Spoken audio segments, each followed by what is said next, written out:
Ladies and gentlemen, when you wake up in the morning, the very first thoughts that pass through your mind begin to dictate the rhythm of your entire day. Most people underestimate the power of those first moments after opening their eyes. They roll out of bed, check their phones, scroll through notifications, and without realizing it, they've already handed control of their mindset over to outside forces. News headlines, social media posts, unpaid bills, unanswered emails. These are the seeds of negativity that quickly root themselves in the subconscious. If you allow that to happen, your mind becomes reactive instead of proactive. But there's another way. When you choose to start your day with the words of Psalm 27, you shift the entire trajectory of your inner state.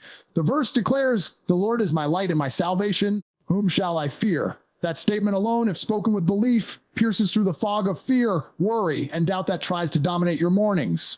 Think about the energy of light. Light does not struggle with darkness. The moment light appears, darkness vanishes. It doesn't fight. It doesn't ask permission. It simply is. Starting your day with Psalm 27 reminds you that you are connected to a source of light that cannot be extinguished, no matter how heavy the burdens of yesterday feel.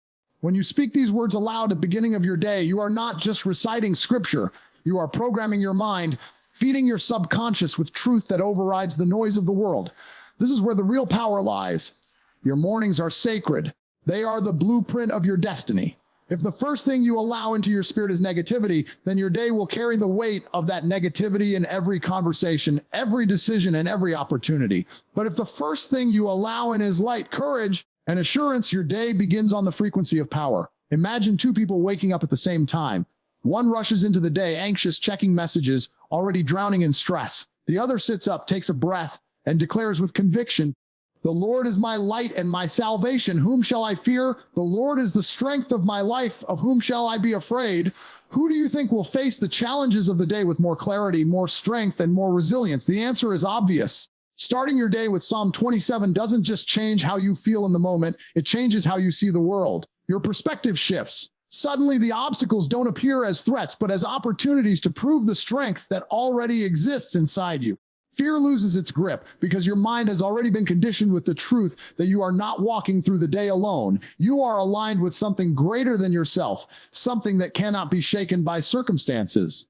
That alignment gives you a level of confidence most people spend their entire lives searching for. The morning is not simply a time to wake up physically. It is the time to wake up spiritually and mentally. When you speak the words of Psalm 27 in the quiet of the morning, before the noise of the world invades your peace, you are setting a foundation.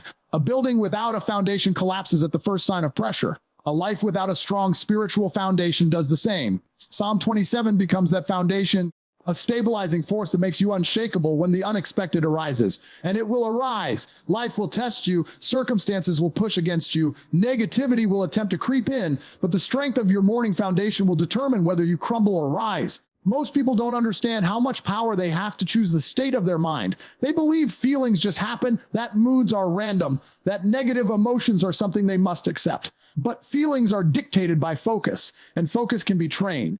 When you begin your day focusing on words of strength and light, you are training your mind to respond to life differently. You're teaching your emotions who is in control. Instead of waking up and reacting to the world, you wake up and command the world to align with the power already within you. Consider the energy of momentum. The first step in any journey often feels the heaviest, but once you create momentum, everything becomes easier. Your mornings are the first step into the day. If you start that step with fear, worry, or negativity, the momentum of your day will carry that energy forward. But if you begin with Psalm 27, declaring truth and light into your life, that momentum becomes unstoppable. Small beginnings become great victories, and simple affirmations become unshakable confidence. The energy of your morning carries into your work, your conversations, your decisions, your relationships, and ultimately into your destiny. Psalm 27 is not just a set of words, it is a declaration of identity. It tells you who you are, who is with you, and what you can withstand. By making it the first thing you speak into your day, you are telling your subconscious mind that fear has no authority, that negativity has no control, and that weakness has no place. You are affirming your light before darkness even has a chance to speak. This is how you take control of your day instead of being controlled by it. This is how you rise above circumstances and refuse to be dictated by external chaos. This is how you set the tone for a life of strength, resilience, and unshakable faith. Fear is one of the most destructive forces in a person's life, and yet most people don't even recognize how much of their behavior, their choices, and their emotions are controlled by it. Fear disguises itself in subtle ways. It shows up as hesitation, procrastination, worry, self-doubt, or even anger. It can be the reason someone doesn't take a risk, doesn't speak up, doesn't step into their potential. Fear operates silently in the background, keeping people trapped in the same cycles year after year. But Psalm 27 cuts through fear with a single truth. The Lord is my light and my salvation. Whom shall I fear?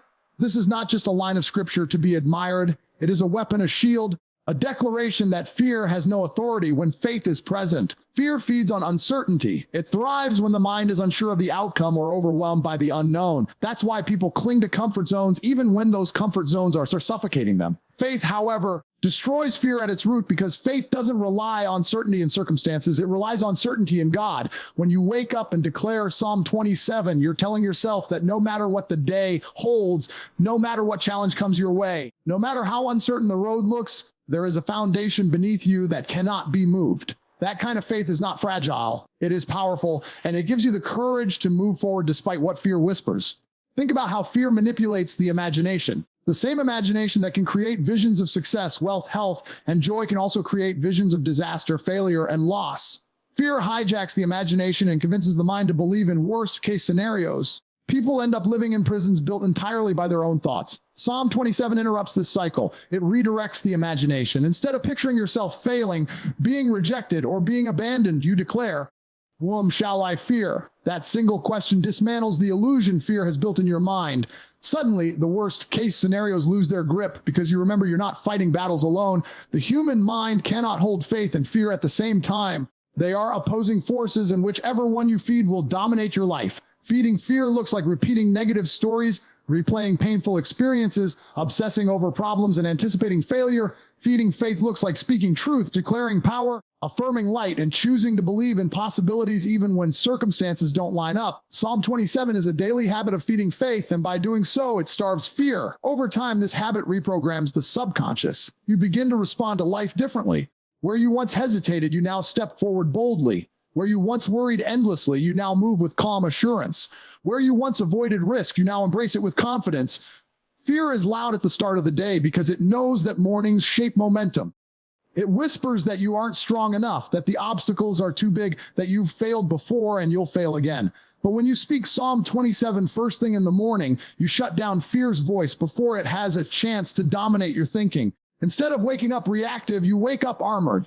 Instead of starting weak, you start strong. Fear cannot stand where faith is actively spoken, and that is why beginning your day with words of faith is a form of mental and spiritual warfare.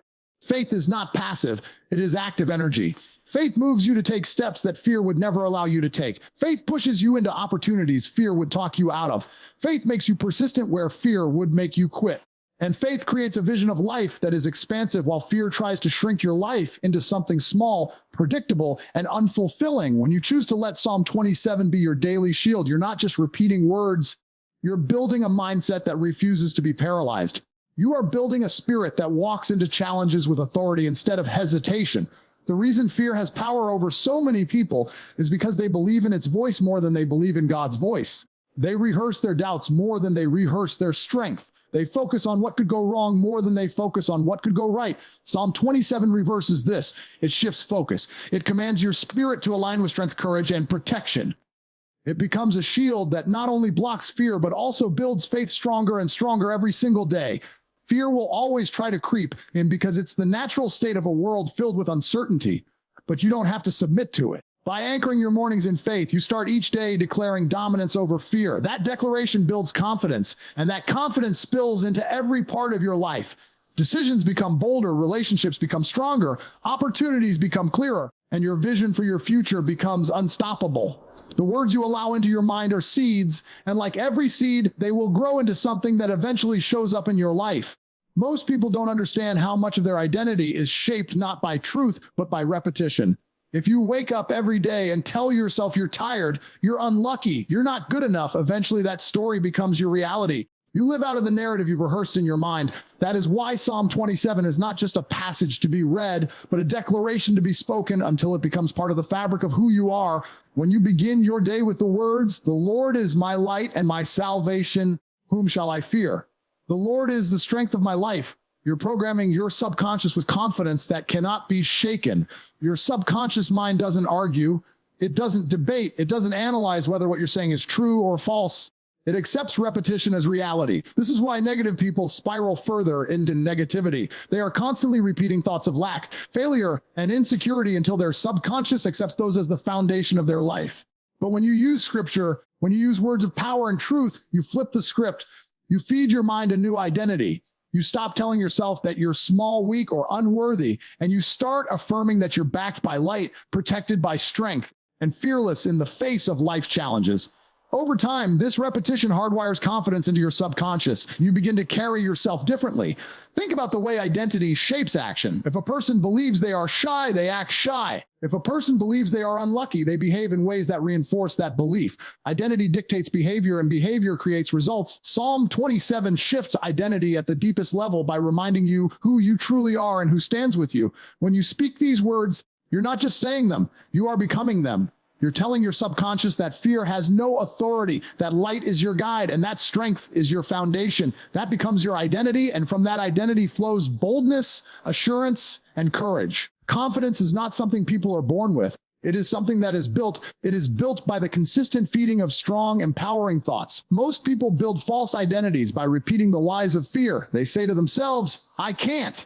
I'm not ready. I don't have enough. Those statements program their subconscious to accept limitation. But when you speak Psalm 27, you declare, whom shall I fear? That single question plants a seed of unshakable identity. If God is your light and salvation, then fear has no place. If the Lord is your strength, then weakness cannot define you. This truth, repeated daily, eventually becomes who you are. Imagine walking into every room with the confidence that nothing and no one can shake you. Imagine facing challenges not with hesitation, but with the certainty that you are equipped and capable. That is what happens when Psalm 27 becomes the narrative in your mind. It redefines how you see yourself. It removes the old, fragile self-image built by doubt and negativity and replaces it with a strong, confident identity rooted in faith.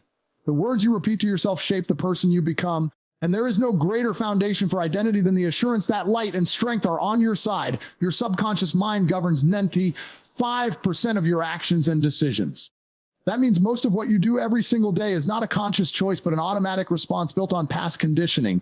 If that conditioning is filled with fear, worry, and self-doubt, then your automatic responses will always keep you small. But when you consciously choose to condition your subconscious with the truth of Psalm 27, you rewrite those automatic responses. Fearful hesitation is replaced with confident action. Worry is replaced with peace. Doubt is replaced with assurance. Slowly but powerfully, you transform not only how you think, but how you live. This is why identity matters so much. People who see themselves as victims continue to attract situations that make them feel victimized. People who see themselves as failures unconsciously sabotage their own progress. But when your identity is built on Psalm 27, you see yourself as strong, fearless, and guided by light. You no longer identify with weakness or defeat because your subconscious has been trained to see strength, protection, and victory as your truth. This change in self-image alters everything. Your confidence in conversations, your ability to make decisions, your willingness to take risks, and your endurance when life challenges you. When you start your day repeating these words, you are chiseling away at the old identity that fear tried to construct and building a new, powerful self-image that cannot be destroyed. Over time, the repetition becomes natural. You no longer need to remind yourself that you are fearless. You simply are. You no longer have to force yourself to feel confident. Confidence flows naturally because it has been programmed into your subconscious. That is the power of speaking scripture into your mornings. It's not about ritual. It's about transformation. It's about constructing an identity that reflects the truth of who you are at your core, a person of light, of strength, of faith, and of unshakable confidence. Most people live their entire lives trapped in a loop of negative thought patterns, and they don't even realize it. The same worries, the same doubts, the same fears replay in their minds day after day like a broken record. They wake up with the weight of yesterday, carry it into today, and project it into tomorrow. It becomes a cycle that seems impossible to escape because the mind has been conditioned to repeat what it knows. The problem is what it knows is negativity, self-sabotage, and limitation. Psalm 27 is the tool that breaks this cycle. When you declare its words, you interrupt the programming that fear and doubt have written into your subconscious. You stop the loop, you insert a new script, and you rewire your inner dialogue from weakness to strength, from uncertainty to clarity, from despair to assurance. The human brain is like fertile soil. It doesn't care what seeds you plant. It will grow whatever you put into it. If you plant fear, you will harvest anxiety. If you plant doubt, you will reap hesitation. If you plant anger, you will live in frustration. But if you plant faith, Courage and truth, the harvest will be resilience, strength, and peace. Negative feelings dominate because people keep watering them with attention. They rehearse their problems instead of their promises, and so the problems grow larger. Psalm 27 is like fresh water poured into dry ground. It brings new life to a mind that has been poisoned by negativity. It takes the soil of your subconscious and begins to grow strength where fear once grew, courage where doubt once lived, and light where darkness used to dominate. Breaking the cycle of negativity requires an intentional act. Left alone, the mind will always drift toward fear because fear is easy. Fear is familiar. Fear is the default program of a world that thrives on insecurity. Faith requires intention. It requires the decision to speak truth even when circumstances contradict it. That's why beginning your day with Psalm 27 is so powerful. You are deliberately choosing to step out of the old cycle and into a new one. You are commanding your mind to think differently, to focus differently, to believe differently. And the more you repeat this act, the weaker the old cycle becomes until it finally breaks. Negativity is addictive. It gives the illusion of control because worrying feels like preparing, doubting feels like protecting yourself, and complaining feels like releasing pressure. But in reality, negativity drains energy, blinds vision, and keeps you stuck exactly where you are. Psalm 27 cuts through that addiction with bold declarations of strength and protection. Instead of feeding the addiction to fear, you starve it. You stop rehearsing what could go wrong and start declaring what will go right. You stop magnifying the power of the problem and start magnifying the power of the one who carries you through it. When you repeat these words, your subconscious begins to change. The old voices of negativity that once controlled your decisions lose their volume. The doubts that once screamed in your mind become whispers you can ignore. You stop expecting the worst and start anticipating the best. This shift doesn't just affect your mood, it transforms your actions. A person who expects failure won't even try, but a person who expects victory walks boldly into opportunities. A person who lives in fear avoids risks, but a person who lives in faith embraces challenges as stepping stones. Breaking the cycle of negativity through Psalm 27 doesn't just make you feel better. It changes the direction of your entire life. Think about the chain reaction of a single negative thought. You wake up and think, today is going to be hard.